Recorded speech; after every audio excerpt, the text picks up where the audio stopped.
Yang paling berbahaya dibaca iya tiap hari, tapi nggak diamalkan isinya, itu persoalannya.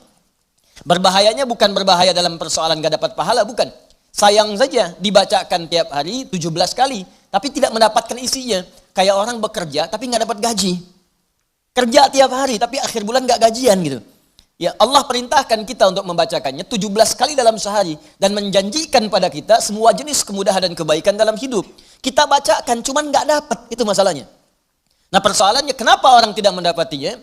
Boleh jadi bukan karena tidak membacanya, tapi cara membacanya itulah yang tidak sesuai dengan yang diinginkan oleh Al-Quran dan isi surah itu sendiri. Karena itu coba kita gali bagaimana kemudian surah ini diurutkan ayat-ayatnya dan dijelaskan oleh Allah dengan untaian firman-Nya yang sangat luar biasa. Baik, di pertemuan yang lalu kita telah mulai dengan ayat yang pertama. Begini cara memahaminya. Al-Fatihah. Kalau kita ingin memulai bacaan Al-Quran, maka mulai dengan surah ini. Itu yang khusus. Al-Fatihah. Jika kita ingin mendapatkan semua jenis kebaikan dalam hidup dunia akhirat, maka mulai pahami ayat-ayat berikut ini. Cara memahaminya, 1. Bismillahirrahmanirrahim. Baik, Bismillahirrahmanirrahim. Amalkan bagian ayat yang pertama yang memiliki 5 makna dalam kalimat atau ayat yang telah disebutkan tadi. Huruf ba, kedua ismun, ketiga Allah, keempat ar-Rahman, kelima ar-Rahim. Ba yang memiliki 14 makna. Di antaranya di ayat ini ada makna yang terkait dengan ghayah, tujuan. Ada ilsaq, sesuatu yang lekat sekali, dekat, tak terpisahkan. Kemudian musahabah yang mengawasi kemanapun kita beraktivitas. Kemudian ada istighraq, sesuatu yang luas, menyeluruh, ya, tanpa kecuali. Lalu kita mengatakan bismillah, baknya kita sebutkan, ini artinya jadikan semua aktivitas kita tanpa kecuali, istighraq. Dari bangun tidur sampai tidur lagi, lakukan ghayah semua lillah karena Allah Subhanahu wa taala. Jadi kalau ingin dibukakan pintu kebaikan oleh Allah, Al-Fatihah, ingin semua dibuka baik, seluruh aktivitas kita, maka niatkan semua yang baik-baik karena Allah. Itu kunci pertamanya. Bangun tidur, niatkan karena Allah. Di begitu Anda bangun, niatkan semua aktivitas karena Allah Subhanahu wa taala. Karena itu saat kita bangun tidur, semua ditujukan karena Allah. Alhamdulillahilladzi ahyana ba'dama amatana wa ilaihin nusyur. Jadi kalimat pertama dengan akhir itu karena Allah. Alhamdulillah, terima kasih ya Allah, saya diberikan kesempatan hidup lagi saat ini. Padahal engkau bisa wafatkan aku dalam tidur tadi. Dengan izinmu, ya, sesuai dengan ajal darimu, aku diberikan semua kesempatan untuk hidup lagi. Alhamdulillah, semua pujian aku berikan kepadamu. Lillah. Di ujungnya, wa ilaihin nusyur. Maka sekarang aku akan beraktivitas mencari bekal sebagai persiapan pulang kepadamu. Wa ilaihi, untuk Allah Subhanahu wa taala. Makanya kalau Anda mengucapkan doa ini saat bangun tidur, kita sudah berjanji. Semua aktivitas di hari itu kita akan tujukan karena Allah saja. Mencari bekal, bukan karena yang lain.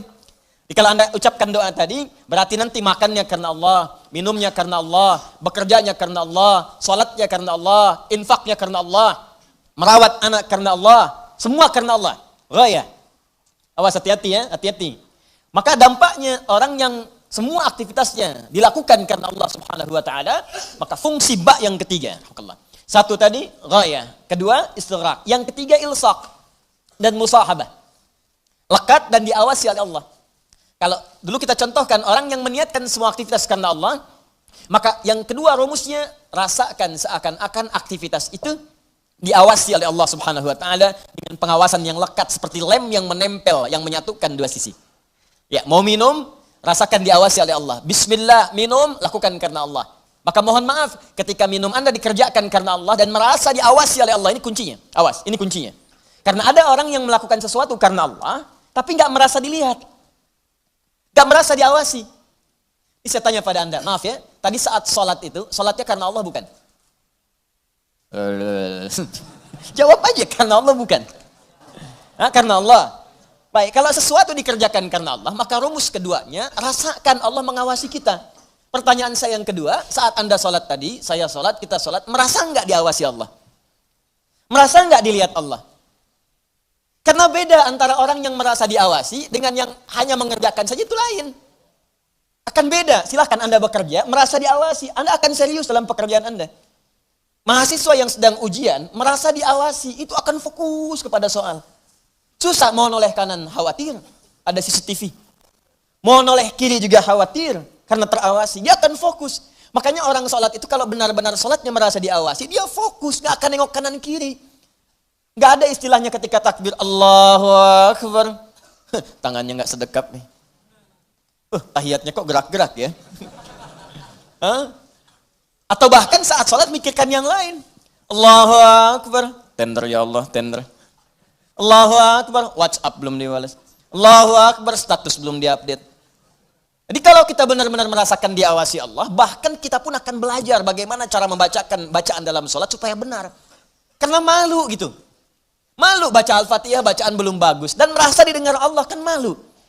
Anda bicara di depan saya, bicaranya nggak jelas. Anda sendiri sudah nggak enak. Ustadz Adi, saya mau bertanya, silahkan. Kan kalau kedengaran nggak jelas pun, saya dengarnya pun nggak paham, Anda nyampaikan pun nggak enak. Sekarang Anda sholat setiap hari. 5 waktu menghadap Allah. Belum tambahan sholat sunnah. Dan Anda sadar bacaan Anda belum bagus. Tapi anehnya merasakan didengar oleh Allah dan diawasi. Apa nggak malu gitu? Coba deh satu kali rasakan hal yang demikian. Jadi kalau kita memang merasa, itu dampaknya lain ke dalam ibadah kita. Nanti rumus terapannya, aktivitas harian kita. Ini minum, ini memang minum ini pekerjaan sederhana. Tiap hari kita minum. Cuman ada beda ketika minum kita itu merasa dilihat Allah. Maka saya katakan di pertemuan lalu, mustahil Anda akan menyentuh minuman yang tidak disukai oleh Allah. Mustahil. Jangankan menyentuh yang dilarang Allah, mau minum pakai tangan kiri pun rasanya nggak enak. Pasti Anda akan pindahkan itu kepada yang lebih baik. Paham sampai sini ya? Ya sama dengan proses begini, mencari nafkah, bekerja, dari di jalan, dari baca, berpakaian. Kalau semua dikerjakan karena Allah, demi Allah saya katakan, mustahil dalam pekerjaan bisa mudah menyentuh yang diharamkan oleh Allah. Gak mungkin. Gak mungkin mau terima proyek yang haram, itu mustahil. Mustahil ikutan tender yang haram, mustahil. Mustahil menjerumuskan diri pada yang tidak disukai oleh Allah. Karena merasa disukai, dilihat Allah. Dan merasa diawasi, jadi mustahil. Dusta itu mustahil. Bohong itu mustahil. Korupsi mustahil. Nyogok gak mungkin. Bukan karena perkara takut orang lihat, karena Allah mengawasi kita. Makanya dulu, sahabat tuh ketika diajarkan seperti itu, bahkan anak-anak kecil, jangankan yang tinggal di kota, di ujung yang paling dalam di padang Sahara, yang sulit ada orang setiap waktu, yang kalau lewat cuman kambing gurun dengan unta, Anda bayangkan. Lewat kambing gurun, unta, kambing gurun, unta, kambing gurun, unta. Tapi perhatikan bagaimana mereka mengamalkan huruf ba dalam Bismillahirrahmanirrahim. Diuji oleh sahabat Umar bin Al-Khattab radhiyallahu ta'ala anhu. Lewat padang pasir, kelihatan anak muda sedang menggembala. Saat menggembala itu, menggembala kambing, ditanya oleh Umar, diuji. Kata Umar, saya mau beli sebagian dari kambingmu itu. Kata orang ini bukan punya saya, punya tuan saya. Punya tuan saya. Kata Umar, tuanmu kan gak ada di sini, ini padang pasir yang luas. Orang yang gak ada, beli aja, bilang, dimakan serigala. Apa kata penggembala ini? Lalu di mana Allah? Idzan fa'ain Allah. Bayangkan penggembala saja di padang pasir yang orang yang nggak ada, yang gampang saja bilang ini dimakan serigala, dapat keuntungan banyak gitu.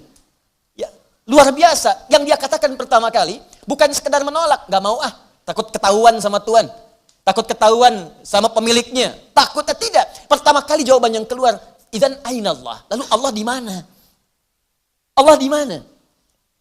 Demi Allah saya katakan hakul yakin kalau setiap muslim merasakan dalam dirinya bahwa dia diawasi oleh Allah Subhanahu wa taala, maka lurus, damai, tenang, tentram dan baik semua urusan kehidupan. Enggak ada penipuan dalam perdagangan, enggak ada penipuan dalam hal-hal interaksi kehidupan. Tidak ada kecurangan, tidak ada keburukan, semua baik karena merasa dilihat oleh Allah Subhanahu wa taala. Itu baru huruf ba. Baru ba. Coba tiap hari kita baca itu. Satu huruf ini aja. Mohon maaf ya, selama hidup kita udah diamalin belum? Satu huruf ini aja. Ayo suami sama istri, berapa kali berkata hal-hal yang tidak tepat? Istri terhadap suami, berapa kali menerangkan sesuatu yang tidak tepat? Anak pada orang tua kepada anak. Walaupun hal-hal yang ringan, Bapak mau permen, nanti Papa beliin 1 truk. Kapan truknya datang? Ini huruf ba saja satu gitu. Anda menuntut banyak dari Allah, tapi Allah meminta kita mengamalkan 1 huruf aja, kita gak maksimal. Coba lihat tuntutan kita setiap hari. Ya Allah lancarkan usahaku. Ya Allah luluskan dalam kuliahku. Ya Allah mudahkan pernikahanku. Ya Allah berkahi hartaku. Ya Allah lancarkan pekerjaanku. Banyak yang diminta, sembuhkan aku. Kata Allah, aku berikan semuanya. Amalin 1 aja huruf ba. Ba. Ketika benar mengerjakannya, ismun, bimakna sumuun, bimakna raf'un, terangkat, dimuliakan, ditinggikan. Ketika benar mengamalkannya, maka Allah akan berkenan meninggikan derajat kita, memuliakan kita pada semua aktivitas yang kita kerjakan dalam kehidupan kita. Syaratnya satu, kerjakan semua karena Allah Subhanahu wa taala. Allah sifatul uluhiyah wal ubudiyah, al-ma'budu bil haqqi aw al haqqil ma'bud. Bukan sekedar menunjukkan aktivitas karena Allah saja, tapi lekatkan dua sifat saat mengerjakannya. Saya mau minum ya, saya ucapkan bismillah. Bukan sekedar merasakan Allah mengawasi kita saja, tapi rasakan yang mengawasi kita punya sifat uluhiyah, sifat ketuhanan. Ini Tuhan saya. Allah. Gambarannya begini, maaf ya, gambarannya begini. Pimpinan saja, pimpinan di kampus, rektor, mengawasi ujian Anda serius. Pimpinan di kantor, mudir, direktur utama, mengawasi Anda begitu serius. Pengawas saat Anda bekerja, maaf, di sekolah, di SD, di SMP, di SMA, ada pengawas, maka semua guru-guru serius. Semua serius. Sekarang, yang mengawasi kita bukan makhluk lagi. Pencipta rektor, pencipta direktur, pencipta kemudian pengawas, pencipta semuanya. Jauh di atas mereka semua. Maka orang-orang yang merasakan langsung Allah, Tuhan yang mengawasi saya, maka setidaknya keseriusan itu lebih bertambah daripada sebelumnya. Itu poinnya. Dirasakan saat Anda mengerjakan sesuatu, langsung Allah yang mengawasi saya nih, bukan yang lain. Di saat bekerja, rasakan Allah yang mengawasi saya. Saya nggak peduli, ada manajer, nggak ada direktur, terserah. Ada supervisor, tidak ada supervisor, terserah. Yang penting Allah mengawasi saya. Itu poin pertama. Awas, ini perkaranya ringan nih. Ya. Kelihatannya sedikit kecil, ringan. Tapi dampaknya besar si Allah Subhanahu wa taala. Jika benar kita mengerjakannya dengan menuhankan Allah dan merasakan pengawasan Allah Subhanahu wa taala, maka nanti lihat dua terakhir di bagian penutup ayat tadi. Yang kedua, sifat ubudiyah. Ini yang sering gagal di sini. Haqqul ma'bud wal ma'budu bil haqq. Yang berhak untuk disembah dan yang disembah dengan yang sebenar-benarnya. Saya jelaskan di pertemuan yang lalu. Ya, siapa dia? Allah. Sifat dari nama Allah yang kedua adalah sifat yang menjadikan semua aktivitas kita niatkan sebagai ibadah karena Allah yang dipertuhankan tadi. Jadi kalau mau minum, bukan sekedar minum. Niatkan karena Allah sebagai ibadah. Kalau mau makan, niatkan karena Allah sebagai ibadah. Mau berpakaian, niatkan karena Allah sebagai ibadah. Makanya orang-orang yang berpakaian yang niatnya ibadah, gak akan cari pakaian yang ngebuka aurat. Katanya karena Allah, tapi pakaiannya aurat terbuka. Coba akhwat deh yang di bawah. Bu, ya. Coba deh ibu lihat. Bismillahirrahmanirrahim. Pakainya memang bismillah, tapi rambutnya tersingkap. Jilbabnya nggak dikenakan gitu. Lalu di mana Allah pada saat mengucapkan bismillah itu? Kok bisa ke masjid pakai mukena ditutup, keluar dari situ pakai rok lagi? Ustadz lihat, tidak. Cuman ya gimana gitu. Ya. Kebayang nggak? Pernah menemukannya seperti itu? Tuh. Ya kok bisa gitu kan? Di luar pakai rok, begitu masuk masjid kemudian ditutup semuanya.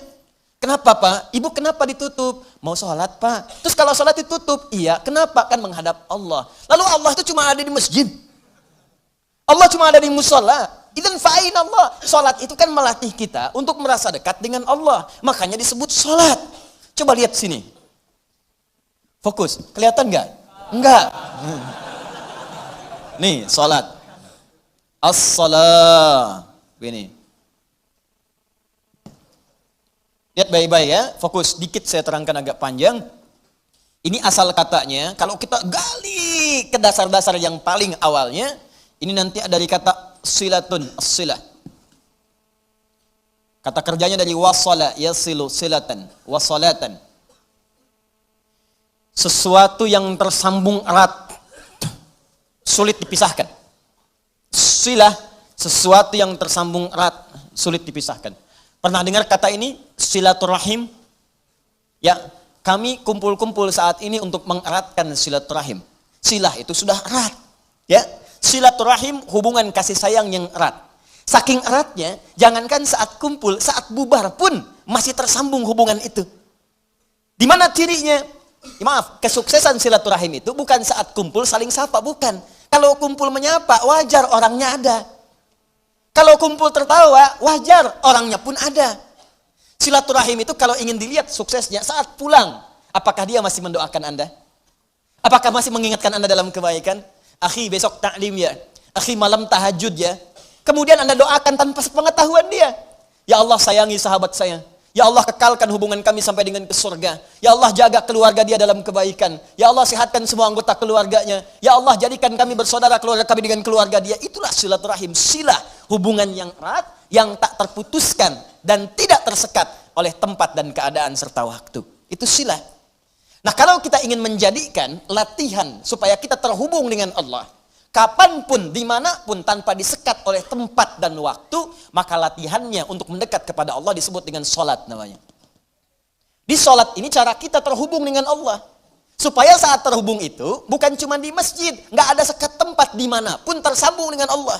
Dikeluar dari masjid, ingat Allah. Makanya orang yang jalannya keluar dari masjid ingat Allah, maka jalannya pun jalan yang merasa diperhatikan oleh Allah. Nggak akan dia sombong. Dan nggak akan pernah tertukar sendal. Betul. Karena dia ingat Allah. Allahumma inni as'aluka min fadlik. Ya Allah, saya memohon semua kemuliaan darimu. Begitu keluar pakai sendal, nggak akan tertukar. Bismillahirrahmanirrahim. Bukan punya saya. Mirip. Ya Allah, maaf. Pakai lagi. Jelas ya? Nah, itu namanya. Karena itu orang mengatakan as-salah itu doa. Ad-doa. As-salatu ya doa. Pengertian fikih. Salat itu doa. Karena semua awal sampai akhirnya dalam salat kita baca doa. Tapi kenapa doa disebut salat? Karena saat berdoa kita tersambung dengan Allah subhanahu wa ta'ala. Itu poinnya. Makanya setiap orang berdoa itu nyambung dia dengan Allah. Ya Allah, ya Allah, ya Allah, nyambung. Karena itu di fikih disebut as-salat ya doa. Tapi asal maknanya sesuatu yang terhubung dengan Allah, hubungan yang sangat erat, tak terpisahkan waktu dan tempat. Makanya aneh kalau ada orang sholat ke masjid, dari mulai rok mini, kemudian pakai mukena ditutup, keluar masjid, dibuka lagi. Itu artinya nggak nyambung. Nggak nyambung. Nggak nyambung. Sama dengan ikhwan. Ke masjid antum ini, nyembah Allah, fokus, khusyuk, keluar dari masjid, maksiat lagi, nggak nyambung. Nggak nyambung. Ada yang salah itu. Jadi aneh kan, menuntut banyak kepada Allah, tapi hak-hak Allah nggak dipenuhi. Dan jangan sekat ibadah itu dalam konteks ritual saja. Bukan sekedar sholat, bukan. Sholat itu latihan. Bukan sekedar baca Al-Quran. Karena ibadah yang baik itu akan meluaskan aura ibadahnya di luar konteks dalam penilaian yang ritual itu. Di selesai ritual, keluar, masih ingat Allah. Coba buka Quran surah keempat, ayat 103. Perhatikan bagaimana Allah menjelaskan keutamaan apa yang dikerjakan setelah sholat itu. Tadi yang saya terangkan maknanya.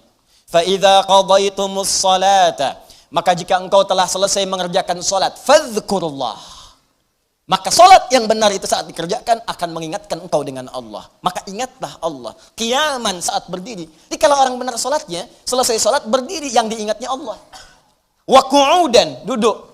Anda ke musola di kantor, balik dari ke musola, balik lagi ke meja. Duduk di kursi, depan komputer, duduk sambil ngetik. Fadhkurullah, ingat Allah.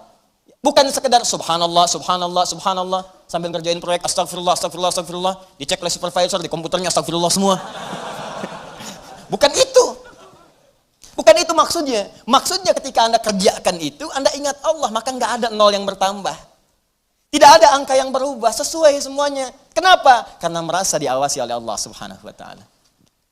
Tuh, dua poin itu hadir nggak dalam kehidupan kita? Apakah selama ini berpakaiannya karena Allah? Maka pakaian ini nggak akan dicari dari sesuatu yang haram. Dan pakaian ini akan digunakan pada yang baik-baik. Makanya pakaian yang diperoleh dari harta yang baik, akan keluar perbuatan baik dari itu. Harta benda yang dihasilkan dari proses yang halal, semuanya akan berkah.